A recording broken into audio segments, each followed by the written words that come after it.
Board form பண்ணது 2018 ஆரம்பித்தாங்க. 2018 இன்னைக்கு 2026 வந்துருச்சு. இன்னும் எல்லாருக்குமே பணம் வந்து சேரல. அப்போ என்னைக்கு 2018 அனௌன்ஸ் பண்ணாங்களோ அப்பயே நான் 6 எம்எல்ஏ எங்கள் பாட்டாளி மக்கள் கட்சி நான் மாவட்ட செயலாளர் வந்தேன். அது 2018 6 எம்எல்ஏவை கூப்பிட்டு வந்து ஒசூர் ராம்நகரில் அப்பயே நம்ம ஃபார்மர்ஸ் எல்லாம் கூப்பிட்டு ஒரு பெரிய ஆர்ப்பாட்டம் பண்ணி சப் கலெக்டர் ஆஃபீஸ்க்கு அங்கேருந்து இப்போ ராம்நகரில் வந்து சப் கலெக்டர் ஆஃபீஸ் நடந்தே போய் மனு கொடுத்தோம். எங்களுக்கு வந்து உரிய நிவாரணம் கொடுக்கணும். எடுத்தாச்சு. அப்போ வந்து விவசாயிகள் ஒன்று கூடல. அந்த டைமில் நாங்கள் எல்லாருமே ஒன்று சேர்ந்து போய் மனு கொடுத்து எங்களுக்கு சாலை வசதியும் நீங்கள் பண்ணி கொடுக்கணும், அதாவது சர்வீஸ் ரோடு இல்லைன்னு சொல்லிட்டாங்க. அப்போ இருந்து இப்போ 2018 போராடி இப்போ நான் மறுபடியும் அது ஒரு ஃபார்ம், அதாவது அசோசியேஷன் ஃபார்ம் பண்ணி அதில் தலைவர், செயலாளர், பொருளாளர்கள் எல்லாம் நிர்வாகிகளை நியமித்து இங்கேருந்து டெல்லி போனோம். டெல்லி 3 வாட்டி டெல்லி போயிட்டு வந்தோம். டெல்லி போயிட்டு கட்கரி மீட் பண்ணோம். நரசிம்மன் வந்தார். தம்பிதுரை உண்மையாகவே ஏடிஎம்கேல அவர் தம்பிதுரை ரொம்பவே ஹெல்ப் பண்ணார். அதே மாதிரி எங்கள் கட்சி சார்பில் அன்புமணியும் பேசினாருங்க. அதே மாதிரி இவர் நரசிம்மன், பிஜேபி நரசிம்மன், அவர் கட்கரி வீட்டுக்கு கூட்டி போய் அவரும் எங்களுக்கு பேசி இது ஒரு நல்ல ஒரு சந்தர்ப்பத்தை ஏற்படுத்தி கொடுத்து இன்னைக்கு அவர்களுக்கு பணம் தான் கம்மியாக கொடுத்தாங்க. பட் லேண்டு போனது தான். ஆனால் இதுவரையும் எங்களுக்கு ஆர்பிட்ரேஷன் ஒன்றும் முடிச்சு தராமாங்க. ஆர்பிட்ரேஷன் கொடுத்தாலும் சரி கொடுக்கலனாலும் சரி எங்களுக்கு முடிச்சு கொடுத்துட்டாங்கன்னா நாங்கள் அடுத்து கோர்ட்டுக்கு போயிடுவோம். அது கோர்ட்டுக்கு போய் அதுக்கு உரிய நிவாரணம் வாங்கி கொடுக்கணுன்றது எங்களோட எண்ணம். அதனால் இவங்க கலெக்டராகட்டும் சராயு இருக்கும் போது ஒரு 75-77% வரையும் ஆர்பிட்ரேஷன் கொடுத்தாங்க. ஆனால் இப்போ இருக்க கலெக்டர் தினேஷ்குமார் எங்களுக்கு எந்த ஒரு நன்மையும் இதுவரையும் பண்ணலை. பண்ணுவாரான்னு எதிர்பார்த்துட்டு இருக்கோம். நாங்கள் டெய்லியும் போகிறோம், டிஆர்ஓ பார்க்குறோம், கலெக்டர் மீட் இதுக்கு போயிட்டு கேம்பு போயிட்டு அங்கே போயிட்டு இங்கே போயிட்டு நேற்று கூட இந்த இது சம்மந்தமாக டிஆர்ஓ கேட்டோம். டிஆர்ஓ கேட்ட அவ்வளோதான் போவாது. அப்போ போகிறது உறுதி இல்லையா? அதாவது இது என்ன சார், இது என்ன இது நேற்று வாட்ஸ்அப்பில் வந்து இது எப்படி உங்களுக்கு வந்தது, எதன் மூலயமா உங்களுக்கு தெரிஞ்சுக்கிறீங்க?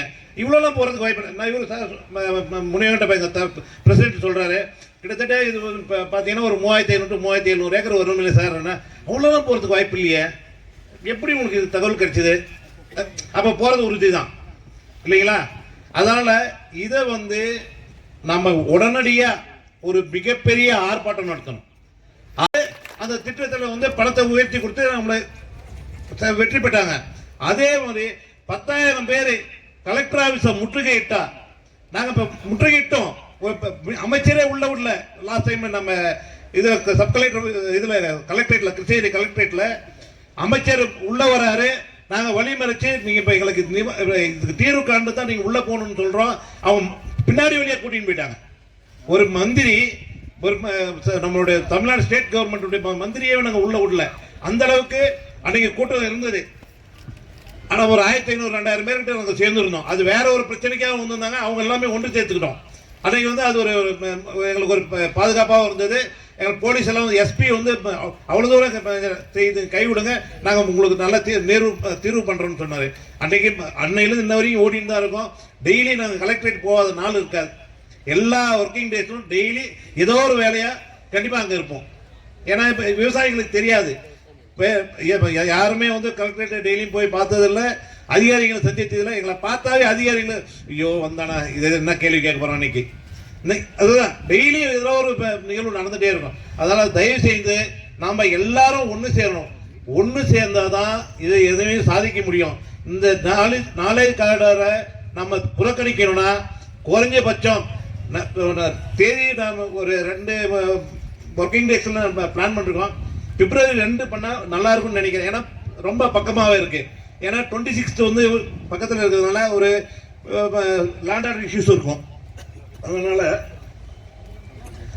அதனால் நம்ம வந்து வெகு விரைவில் ஒரு 10-15 நாளுக்குள்ள ஒரு மிகப்பெரிய ஆர்ப்பாட்டத்தை நம்ம முன் வச்சாதான் கவர்மெண்ட் இருந்து நம்மளை திரும்பி பார்க்கும், செவிசாய்க்கும்.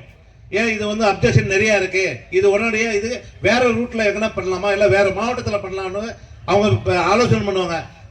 அதை விட்டுட்டு நம்ம சரி விட்றா யாரோ பண்ணுறாங்க. அதே மாதிரி அதாவது நாங்கள் இந்த எஸ்டிஆர் ஓடிட்டு இருப்போம். அவங்களுக்கும் அதாவது எங்கள் நிலம் போயிடுச்சு நாங்கள் ஓடுறோம்.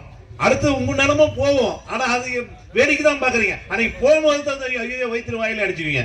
வர்றதுக்கு முன்னாடியே நம்ம முள்வேலி போட்டோம்னா அது வந்து நம்ம தடுத்து நிறுத்ததுக்கு ஒரு உறுதுணையா இருக்கும். அதனால எல்லாரும், அதாவது ஒரு ஊர்ல இருக்காங்க 10 பேர், அந்த 10 பேர் வரணும், வந்தாதான் இதை சாதிக்க முடியும். அதனால எல்லாரும் ஒன்றிணைந்து செயல்படுவோம். வெற்றி நமதே. நன்றிக்கு வாய்ப்புக்கு நன்றி கூறி பாராட்டுகிறேன். நன்றி, வணக்கம்.